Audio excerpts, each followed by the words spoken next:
Hello, আসসালামু আলাইকুম everyone. কেমন আছেন সবাই? আশা করি সবাই অনেক ভালো আছেন। তো আমি আজকে একটি চিকেন ফ্রাই রেসিপি নিয়ে আসলাম।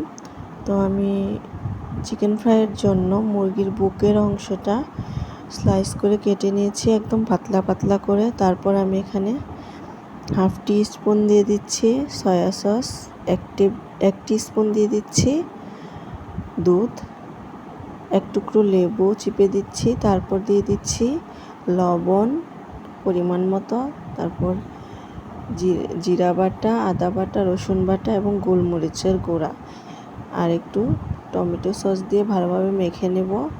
তারপর আমি এটাকে একটা সাইডে ঢেকে আধা ঘন্টার জন্য রেখে দেব যাতে মশলাটা ভিতরে ঢুকতে পারে। তারপর আমি হালকা আঁচে তেল গরম করে মিডিয়াম আঁচে যখন তেলটা সামান্য একটু গরম হয়ে আসবে, মানে কুসুম গরম এর থেকে একটু বেশি, তখন আমি চিকেনগুলোকে তেলের মধ্যে দিয়ে দিব।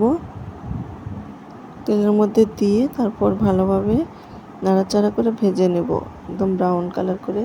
তো এরকম ব্রাউন কালার করে ভেজে নিয়ে টমেটো সসের সাথে পরিবেশন করব চিকেন।